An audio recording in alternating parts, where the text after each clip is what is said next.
کیا آپ جانتے ہیں کچھ ایسے ملک بھی ہیں جہاں پاکستانی بغیر ویزا لیے جا سکتے ہیں؟ یہ ملک کتنے اور کون کون سے ہیں؟ ان ملکوں میں نہایت خاص ملک کون سے ہیں اور کیوں؟ ان خاص ممالک میں بغیر ویزا جانے کا آپ کو کیا فائدہ ہو سکتا ہے؟ کون سے ایسے ملک ہیں جدھر آپ بغیر ویزا کے جا تو سکتے ہیں لیکن آپ کو وہاں پہنچنے پر ایئرپورٹ پر ہی ویزا یا پھر ای ویزا مل جاتا ہے؟ کون سے ایسے ملک ہیں جہاں آپ ای ویزا لے کر آسانی سے پہنچ سکتے ہیں؟ ان تمام ملکوں میں جا کر آپ کتنے دن تک رہ سکتے ہیں؟ کیا ان کنٹریز میں جانے کے لیے آپ کو پاسپورٹ کی بھی ضرورت ہوتی ہے یا نہیں؟ اور ای ویزا کیا ہوتا ہے؟ ان اہم سوالوں کے جواب اس ویڈیو میں حاضر ہیں۔ ویورز، سب سے پہلے تو یہ جان لیں کہ آپ کو ملک سے باہر جانے کے لیے ویزا کی ضرورت ہو یا نہ، پاسپورٹ کی ضرورت ضرور ہوتی ہے۔ یعنی آپ ملک سے باہر بغیر پاسپورٹ کے سفر نہیں کر سکتے۔ ایسے ممالک جہاں پاکستانی بغیر ویزا یا ای ویزے کے ساتھ جا سکتے ہیں یا پھر وہاں پہنچ کر ویزا یا ای ویزا لے سکتے ہیں، ان کی تعداد ہے 36۔ مگر پہلے بات ان ملکوں کی جو پاکستانیوں کے لیے 100% ویزا فری ہیں۔ ان ملکوں میں ایک نہایت اہم ملک بیلاروس ہے۔ بیلاروس کوئی عام ملک نہیں بلکہ ایسٹرن یورپ کا ایک خوبصورت ملک ہے۔ یورپ میں داخل ہونے کے بڑے بڑے راستے اسی ملک سے گزرتے ہیں۔ اس کا مطلب یہ ہوا کہ اگر آپ بیلاروس چلے گئے تو پھر یورپ کا دروازہ آپ کے لیے کھل گیا۔ یوں یورپ میں داخل ہونے کے لیے آپ کو ایجنٹ مافیا سے لٹنے اور اپنی زندگی خطرے میں ڈالنے کی ضرورت نہیں رہے گی۔ مگر آپ نے بیلاروس جا کر کوئی غیر قانونی حرکت نہیں کرنی، وہاں رہنا بھی قانونی طریقے سے ہے اور یورپ کے دوسرے ملکوں میں جانے کے جو قانونی طریقے ہیں صرف اور صرف انہی پر عمل کرنا ہے۔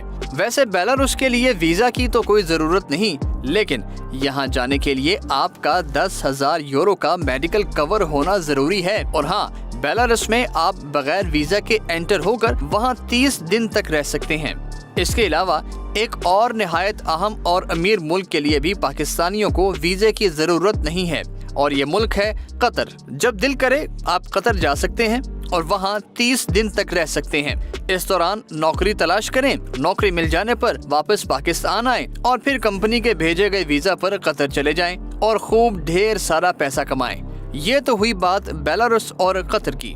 ان دونوں کے علاوہ 7 ممالک اور بھی ہیں جہاں جانے کے لیے پاکستانیوں کو ویزا کی بالکل ضرورت نہیں۔ ان ممالک کا ہم آپ کو آگے چل کر بتائیں گے، اس لیے ویڈیو اینڈ تک ضرور دیکھیں۔ پہلے ذرا بات ہو جائے ان ملکوں کی جہاں پاکستانی ای ویزا لے کر جا سکتے ہیں۔ ان ملکوں کی تعداد ہے 10۔ ان میں اہم ترین کنٹریز ہیں ترکی، ملیشیا اور آذربائیجان۔ اور ذرا یہ بھی جان لیں کہ ای ویزا کیا ہوتا ہے۔ ای ویزا سے مراد وہ ویزا ہوتا ہے جو آپ کو انٹرنیٹ کے ذریعے ملتا ہے۔ اس کے لیے آپ کو اپلائی بھی انٹرنیٹ پر ہی کرنا پڑتا ہے اور ایمبیسی یا قونصلیٹ جانے کی ضرورت نہیں ہوتی۔ خیر، بات ہو رہی تھی ترکی، ملیشیا اور آذربائیجان جانے کی۔ ان ممالک کا ای ویزا آپ گھر بیٹھے حاصل کریں، فلائٹ پکڑیں اور پہنچ جائیں۔ ان تینوں ممالک میں آپ خوب گھوم پھر سکتے ہیں اور موجیں کر سکتے ہیں، اور اگر آپ چاہیں تو ترکی اور ملیشیا میں نوکری بھی ڈھونڈ سکتے ہیں۔ ای ویزا لے جانے والے باقی 7 ملکوں میں Myanmar, Lesotho, Kenya, Gabon, Ethiopia, Djibouti اور آئیوری کوسٹ شامل ہیں۔ اس کے علاوہ روانڈا، یوگانڈا، مڈغاسکر، کمبوڈیا اور غنی بساؤ بھی وہ 5 ملک ہیں جہاں پہنچ کر آپ ویزا یا ای ویزا لے سکتے ہیں۔ اور اب بات ان ملکوں کی جہاں آپ پہنچ جائیں اور فوراً ویزا لے لیں۔ یہ کنٹریز ہیں مالدیپ، نیپال، موریشیس یعنی موریتانیہ، صومالیہ، مشرقی تمور، جمہوریہ پلاؤ، ٹوگو، توالو، ساموا، کمروز، ڈیپ ورڈی اور موزمبیک۔ اور آخر میں ذکر ان 7 کنٹریز کا جہاں جانے کے لیے پاکستانیوں کو کسی بھی قسم کا ویزا لینے کی کوئی ضرورت نہیں۔ یہ ملک ہیں کیریبین جزائر کا ڈومینیکا، کیریبین جزائر ہی کا ملک ہیٹی، مائکرونیشیا، امریکہ کا ایک قریبی ملک سینٹ ونسنٹ اور گریناڈائز، امریکی ملک ٹرینیڈاڈ ٹوبیگو، آسٹریلیا کا نزدیکی ملک وانواتو اور سیچلیز۔ ڈومینیکا میں آپ 180 دن جبکہ ہیٹی میں 90 دن تک رہ سکتے ہیں، جبکہ باقی ملکوں میں آپ 30 دن تک قیام کر سکتے ہیں۔ یوں پاکستانیوں کے لیے ویزا فری ملکوں کی تعداد ہے 9۔ اگر آپ کو یہ ویڈیو پسند آئی ہو تو اسے لائک اور شیئر ضرور کیجیے۔